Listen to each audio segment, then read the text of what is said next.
같이 하자 이렇게 얘기를 해서 사실 그 일을 그러마 왜냐하면 제가 대본을 안 써도 되잖아요. 작가가 2명이나 달라붙으니까. 그래서 컴퓨터 작업을 안 해도 돼서 너무 행복해서 그러자 하고선 이제 시작한 게 그게 오디오 클립이었고 그래서 매 이제 회기에 영화를 하나씩 추천하고 그 영화와 연관된 뭐 예를 들자면 성범죄가 이슈인 영화다. 그러면 성범죄와 연관된 국내의 법과 제도 그리고는 뭐 피해자와 가해자의 여러 가지 심리 상태 이런 것들에 대해서 쭉 이제 같이 토론을 하는 그런데 이제 저랑 같이 토론하는 사람 중에 이제 기자가 계신데요. 그 기자분이 사실은 굉장히 저에게 많은 영감을 주시는 굉장히 여성주의적 입장을 가진 진짜 어떻게 보면은 잊혀졌던 피해자의 입장을 강력하게 대변하시는 분이 저의 파트너가 된 거예요.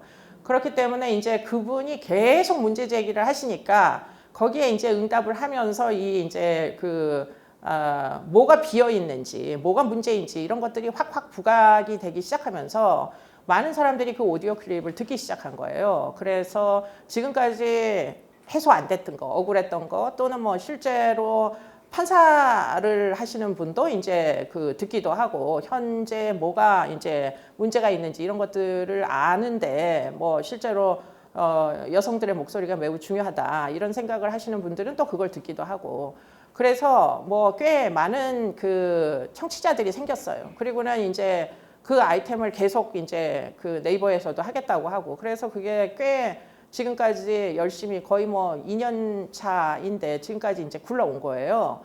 그런데 이제 처음에는 뭐 시즌 1만 하고 그냥 끝낼까 했는데 저에게 굉장히 놀라운 피드백이라는 생각이 든 게 비밀 채팅방을 열 수가 있어요. 비밀 게시판을 비밀글을 올릴 수가 있어요.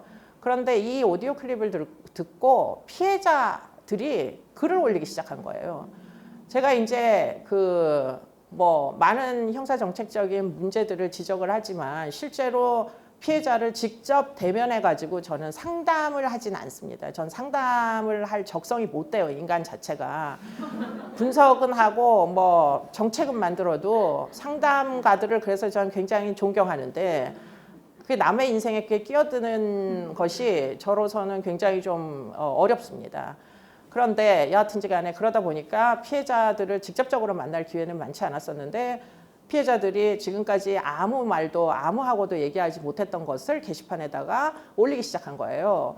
그래가지고는 그거를 보면서 아 정말 내가 대중과 이런 종류의 인터랙션을 할 수가 있다니 이게 참 놀라운 일이다. 뭐 그런 게 이제 리워드가 돼서 그걸 계속 하기 시작하면서 진짜 많은 사람들이 저를 알게 됐고 그리고는 우리가 얘기를 나눈 것에 공감하기 시작했고 그리고는 지금 이 시점까지 온 거라고 저는 개인적으로 생각합니다.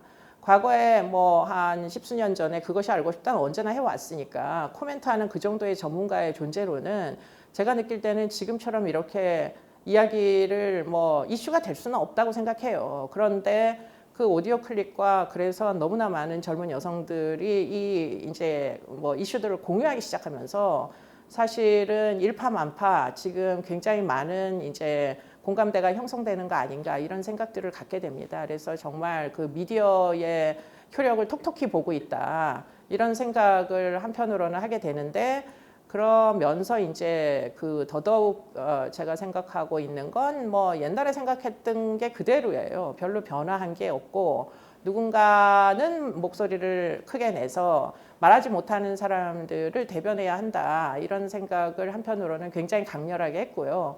그럼에 있어서 뭐 정치적인 어떤 경향성 이런 것들은 저에게 별로 중요한 이슈가 아니에요. 왜냐하면 지난 20년 동안 저는 그것이 알고 싶다를 하면서 진짜 끔찍한 사진을 많이 봤어요. 그냥 죽은 여자들 사진만 보는 거예요. 대부분의 강력사건, 80% 이상의 강력사건은 피해자들이 여자들이에요. 살아있어도 여자들이 많고 뭐 죽은 경우에도 뭐 남자 시신도 있지만 여자 시신들이 굉장히 많죠. 그리고는 제가 주로 보는 사건들은 이제 성적인 침해를 받은 사건들을 주로 보고 이러다 보니까 뭐 숙제 같은 게 이제 생긴 거죠. 사귀지도 않았던 남자에 의해서 정말 처참하게 살해됐는데 문제는 살아있는 사람이 재판을 받으면서 애인이었다. 이러면 이제 더 이상 묻지를 않는 거예요. 자기 영역하에 있는 여자 뭐 정도는 뭐 일종의 소유물 정도로 생각하는 어떤 가치 체계가 여전히 있다 보니까 뭐 마누라를 패서 죽이든 사귀던 여자를 패서 죽이든 사실은 살인이 인정이 안 되는 나라에 우리가 살고 있구나. 진짜 살인죄가 인정이 잘 안 되더라고요. 거의 상해치사나 폭행치사, 기껏해야 치사 사건 정도로밖에는 인정 안 되는 세상에 살고 있다 보니까 제가 봤던 많은 시신들은 너무 끔찍한데 그런데 멀쩡한 사람은 살아가지고 가해자는 뭐 모든 권리를 다 보장받으면서 적법한 절차에 따라가지고 변호를 받을 권리와 그래서 자기 버전을 재판부에다가 아주 강력하게 뭐 헤어지자고 해서 또는 뭐 외도를 해서 진짜 내가 우발적으로 뭐 격분하여 폭행하다가 뭐 죽을 줄은 몰랐다. 죽으라고 때린 건 절대 아니다. 이렇게 얘기하니까 살아있는 사람의 목소리는 이만큼 큰데 억울하게 죽은 사람은 말을 못 하잖아요. 그래서 결론적으로 대변을 누군가는 해야 되겠구나. 죽은 사람이 이제 무슨 얘기를 남기고 싶었을까 같은 걸 계속 생각을 하게 된 거예요. 언제부턴가는.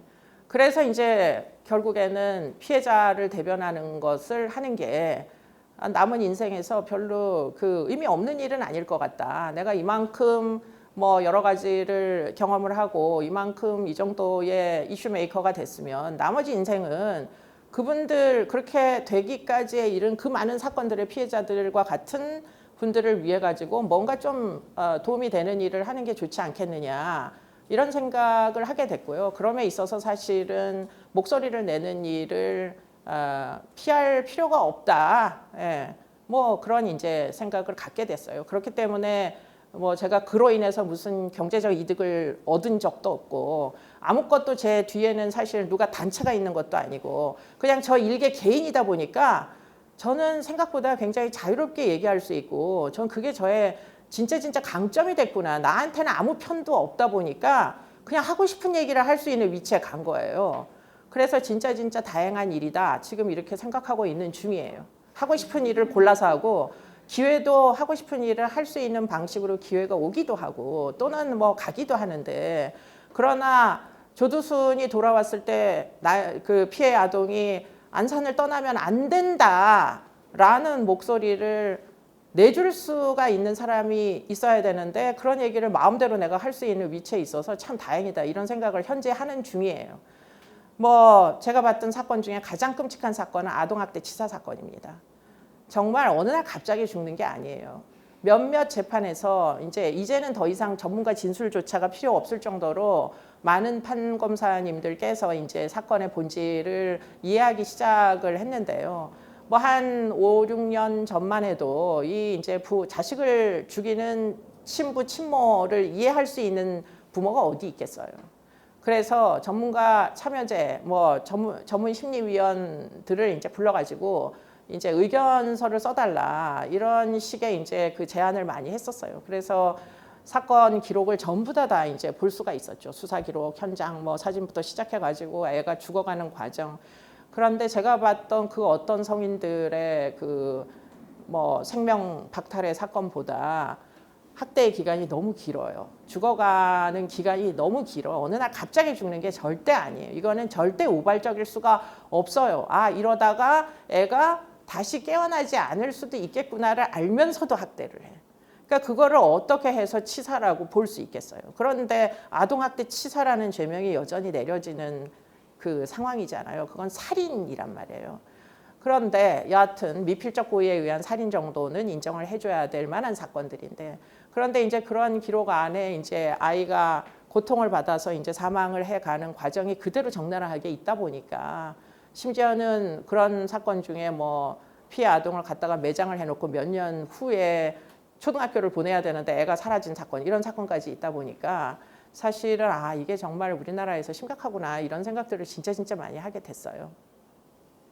역시 옛날에 뭐 대학교 때 그 고아원을 다니면서 아이들이 얼마나 처참한 지경인지를 제가 봤던 것의 연장선상에서 별로 그렇게 나아진 게 없는 것 같다 이런 생각들을 굉장히 많이 하고 있는 중이에요.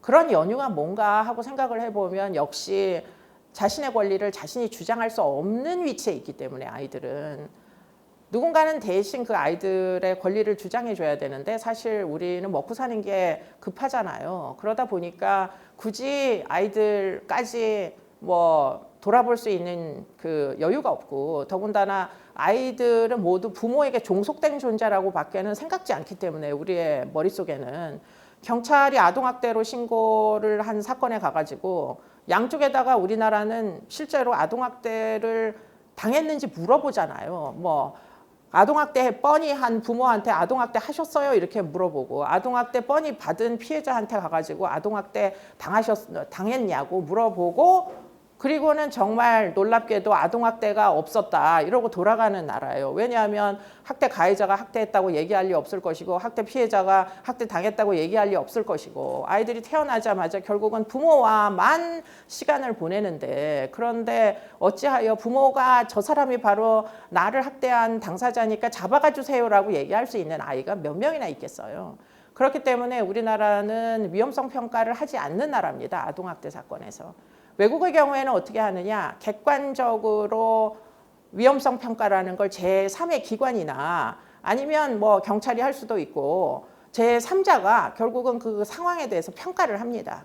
네가 아무리 부인하고 피해 아동이 얼마나 뭐 아무리 부모님을 데려가지 말라고 호소해도 보니까 애 몸에 색깔이 다른 멍이 목덜미에도 있고 팔목에도 있고 뭐 다리에도 있고 허벅지에도 있고 보면 금방 알 수 있잖아요. 객관적인 사실에 근거하는 위험성 평가를 해서 사건 처리를 합니다. 그렇기 때문에 가해자도 안 했다고 그러고 피해자도 그런 일 없었다고 해도 사건화가 될 수 있는 나라들이 당연히 선진국이겠죠.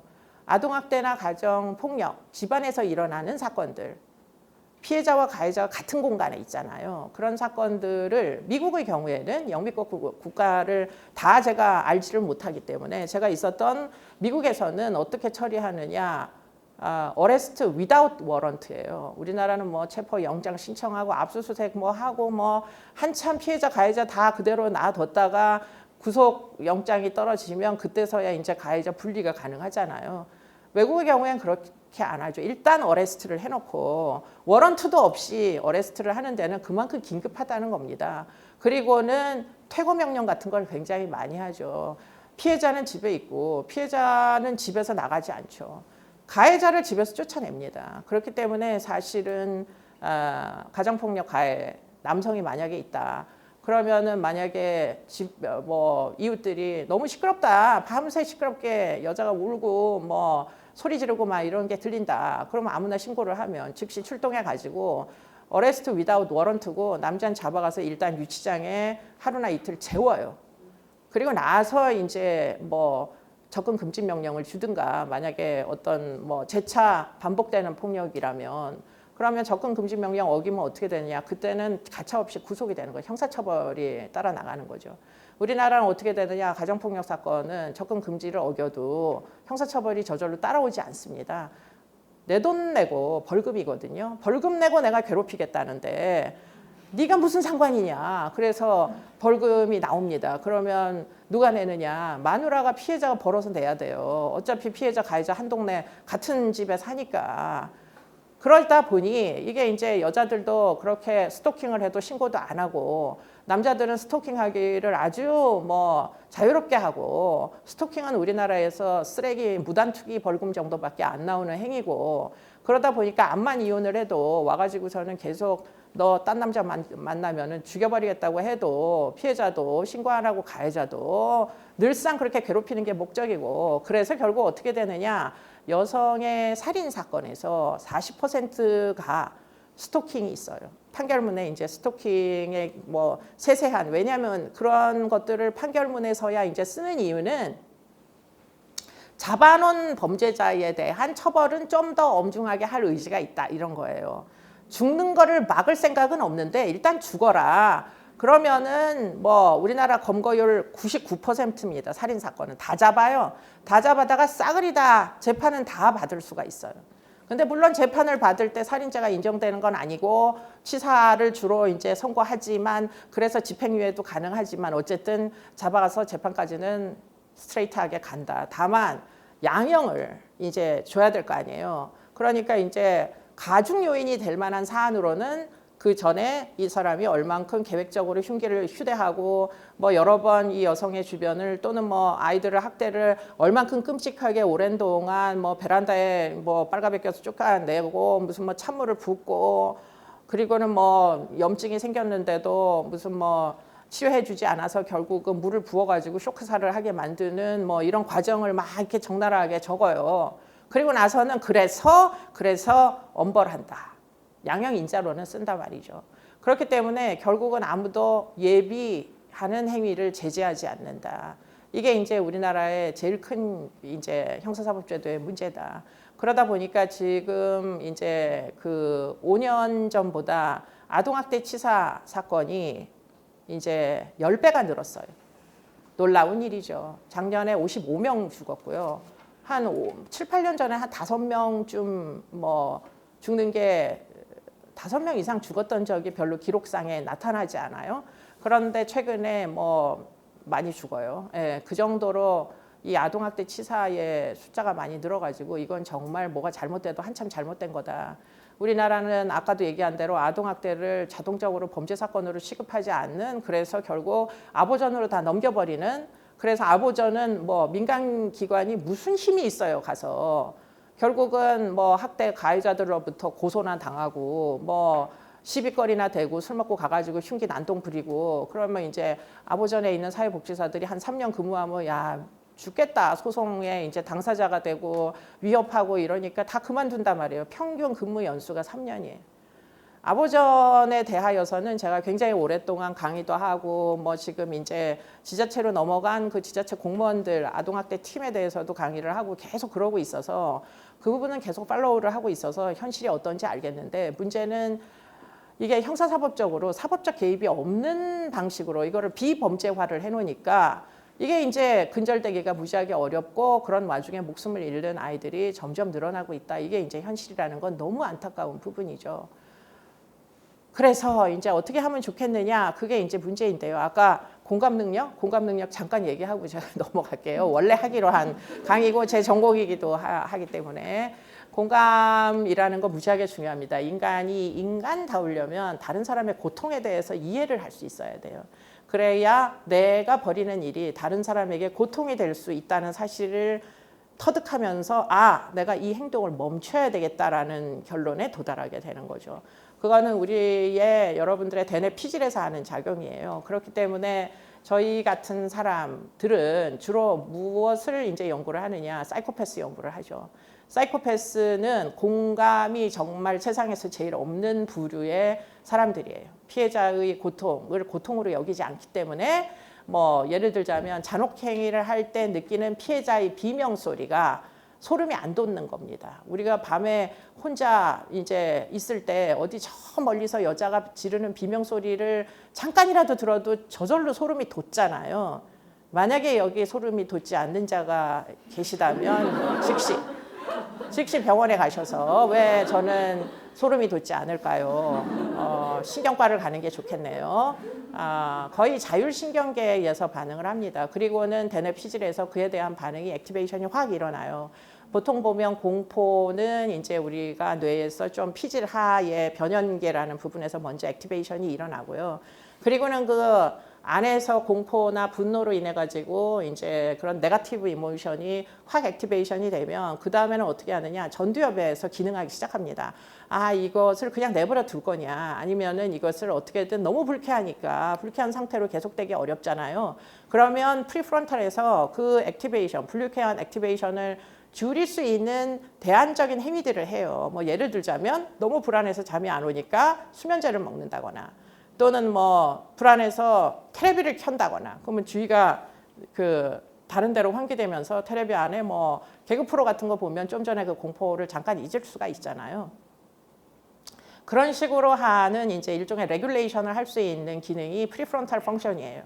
그런데 이제 어린애들을 보면 보통 어떤 문제들이 발생하느냐 보통 보면 그것을 우리가 엠퍼시라고 부를 수 있는데 엠퍼시는 언제 발달하느냐면 빠르게는 만 3세, 좀 더 느리면 만 5세까지 다 발달해요. 그렇기 때문에 이거를 어른들을 데리고 엠퍼시를 훈련시킨다는 건 일단 무지하게 어려운 일이다. 그렇기 때문에 사이코패스는 알려지기는 치료가 안 된다. 사이코패스 같이 정말 성격상의 심각한 하자가 발생을 한 뭐 저에게 강호순을 데려다 주고 공감을 훈련시켜라. No. 돈을 아무리 준다 그래도 그거는 불가능. 안 된다. 이렇게 얘기할 거예요. 그게 이제 정직한 얘기예요.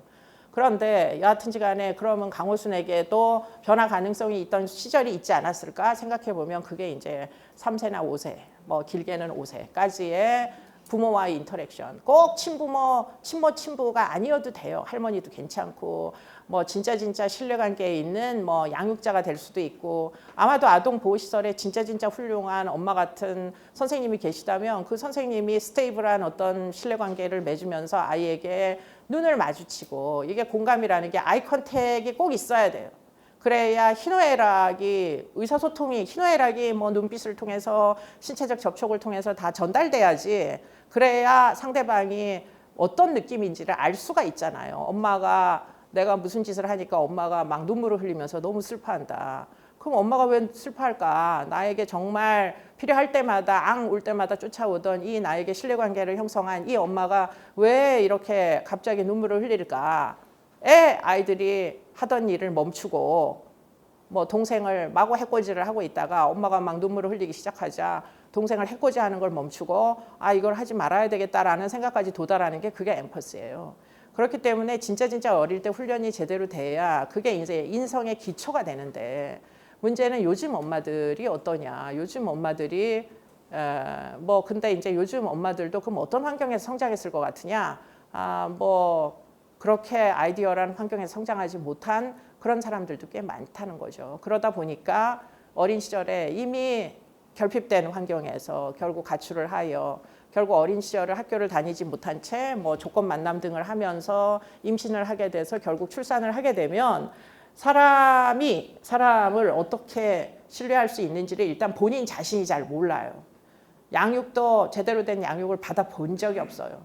그러면은 결국 앙앙 우는 아이가 부담스럽고 짜증만 나고 이 아이를 어떻게 대응을 해야 될지 아이랑 눈을 마주쳐 줘야 되는 게 얼마나 중요한 건지 알지 못한 채 결국에는 이제 그게 치사 사건으로 이어지는 케이스들이 생각보다 굉장히 많다는 거예요. 친부 친모에 의한 학대가 무지하게 많아졌잖아요. 그렇기 때문에 이제 그런 부분에 대해서 여러분들이 공감이라는 건 진짜 중요하다. 제가 이제 일하는 분야에서도 공감의 결핍이 있는 자들을 저는 이제 주로 연구를 하다 보니까 결국에는 뭐 공감에 대하여 그러면 좀 더 어떤 여러 가지 심리학적인 연구물들이나 이런 것들을 전달하는 게 강의의 내용이 되면 어떨까라고 생각을 했는데 그런 거는 그냥 어디 강의에 가서 대학에 가서 배우시는 게 맞겠다. 오늘과 같은 강의에선 적절하지 않다. 그런 결론을 갖고 그러면 오늘 갖고 온 걸 얘기를 드리자면 이건 이제 사회 전반적인 실태에 대한 이야기예요. 너무 많이 증가하고 있어가지고 이거는 뭐 우리가 상상할 수 없을 정도로 성폭력은 만연돼 있습니다. 그런데 우리가 이제 주목해야 될 부분이 있는데 여러분들이 아무래도 아동 청소년 쪽이니까 문제는 뭐냐. 아동을 대상으로 하는 이런 성폭력이 진짜 폭발적으로 증가하고 있다. 그런데 왜 이렇게 아동 청소년을 대상으로 하는 성폭력이나 강제추행이 이렇게 증가하는가 하는 걸 조금 생각을 한번 해보자고요. 그리고는 청소년들도 이제 여기에 가담하는 애들이 많아진 겁니다. 왜냐하면 피해 경험부터 보통 많이 해요. 길바닥에 나가게 되면 모르는 사람들에 의해서 유인이 돼서 성폭력 피해부터 당하는데 문제는 가출을 해서 돌아갈 곳이 없는 아이들 같은 경우에 피해부터 당하면 그럼 피해가 어디 가서 호소를 하면 회복이 되면 되잖아요.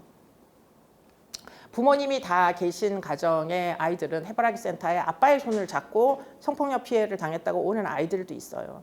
그렇기 때문에 그러면 그런 부모님들은 아이들을 정말 회복까지 굉장히 많은 시간 동안 지원을 하실 겁니다. 아마도 나영이와 나영이의 가족들은 나영이의 피해를 회복시키기 위해서 진짜 십수년을 노력을 많이 하셨을 거예요. 그런데 지금 이런 종류의 노력이 이제 조만간 수포로 돌아가게 생겼어요. 그렇기 때문에 이제 참 안타까운데 그러나 문제는 나영이 같은 이제 성폭력 피해 아동에게 부모님이 안 계시거나 부모님이 그런 피해를 오히려 죄악시하는 그런 정말 받아들이기 어려워하는 부모님과 함께 사는 그런 가정을 한번 생각을 해보자고요. 그러면 어떻게 될까요? 그러면 다시 가출이 일어나겠죠. 그죠? 피해를 인정을 못 받기 때문에 그 가정에서는 살기가 어렵겠죠. 왜냐하면 우리 가족의 수치로 취급하면은 아이가 견디기가 어렵습니다. 그렇기 때문에 쉬쉬하면서 네가 뭘 잘못했길래 그렇게 피해를 당하게 됐느냐. 뭐 니네 뭐 언니나 동생은 멀쩡한데 왜 너만 이 모양이냐. 뭐 이렇게 이제 대응을 하기 시작하면은 아이가 견딜 수가 없어서 가출을 하게 되겠죠. 또는 애당초에 부모님이 아이에 대해서 관심이 없어요. 먹고 사는 게 너무 힘들기도 하겠거니와 그래서 혼자서 맨날 컴퓨터만 들여다보는 그런 시간을 보내는 아이들은 피해를 언급할 기회조차 없겠죠. 그렇기 때문에 사실 피해를 부인하는 수밖에 방법이 없을 겁니다. 그러면 이 정도는 그리고는 이제 인터넷 환경이 너무나 넘치는 음란물, 넘치는 성적인 그 정보가 많잖아요. 그러다 보면 결국에는 아이들의 성의식 자체가 왜곡되기 시작합니다. 그래서 결국에는 이까짓 거 아무 일도 아니야. 누구에게나 어차피 일어나는 일이고 그렇기 때문에 다시금 가출을 하면 결국에는 이것으로 내가 먹고 살 수도 있겠구나 하는 터득을 하게 됩니다. 그래서 결국에는 애플리케이션을 깔기만 하면 진짜 수도 없는 사람들이 아이들을 유인하기 때문에 오늘날은 여성가족부에서 애플리케이션을 뭐 실태를 한번 조사해 보라라는 과제가 있어가지고 제가 눈을 다치기 전 2018년에 그 과제를 하기 위해서 이제 애플리케이션을 핸드폰에다가 깔았어요. 연구용 핸드폰을 이제 사가지고 그랬더니 한 우리나라의 진짜 13세 먹은 가출 청소년입니다라고 얘기했더니 그 밑에 본인의 성기 사진을 보내는 아저씨들이 그렇게 많더라고요. 그래서 여름 내내 각종 성기에 대해서 우리가 관람하면서 참 그 모양도 여러 가지구나 이런 것들을 저희가 터득할 수 있는 기회가 있었는데 그런데 그렇게만 하느냐 성매매로 유인을 하죠. 얼마냐 불러라 값이 뭐 갖고 싶냐 그러면서 이제 마구 유인을 하면서 본인이 있거나 아니면 저희가 있는 곳으로 오겠다고 물론 저는 13세도 아니고 가출도 하지 않았죠. 그게 바로 미국에서 하는 함정수사의 기법이에요.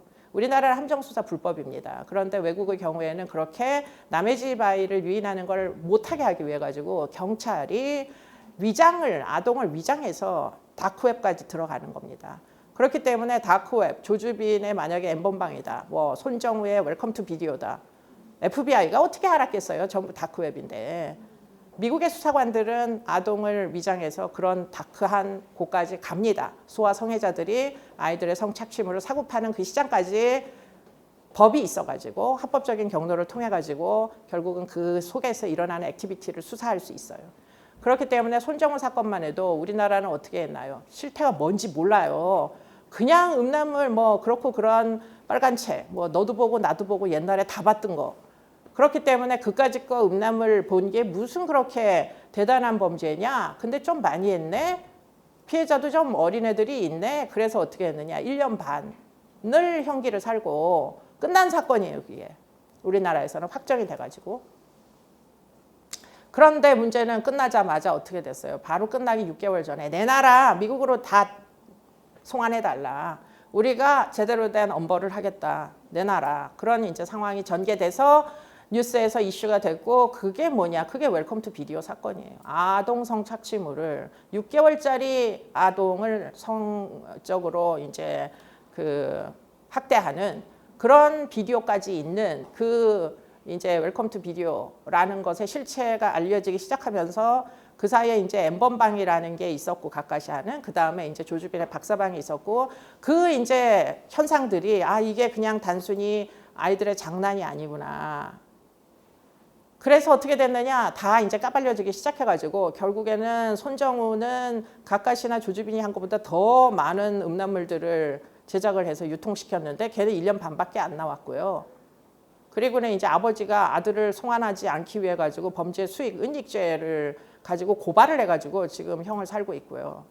그게 형이 끝나야 아마 FBI에 송환을 이제 FBI에서 다시 송환해 달라고 할 가능성이 굉장히 높아요. 왜냐하면 사실은 이런 종류의 범죄는 미국 법 같으면은 굉장히 엄벌을 하는 이제 그 범죄고 성폭력으로만 처벌을 하는 게 아니라 인신매매법 이런 것도 있어요. 인신매매 방지법, 휴먼 트래피킹 로 같은 게 있어요. 그렇기 때문에 아이들을 온라인을 통해서 사고 판 거 아니에요, 결국은. 그러면은 사실은 그냥 못 나오죠. 만약에 여러 개다, 그럼 수백 년이 나올 만한 그런 범죄이다 보니까 아마 송환이 되면 거의 한국으로 못 돌아올 겁니다.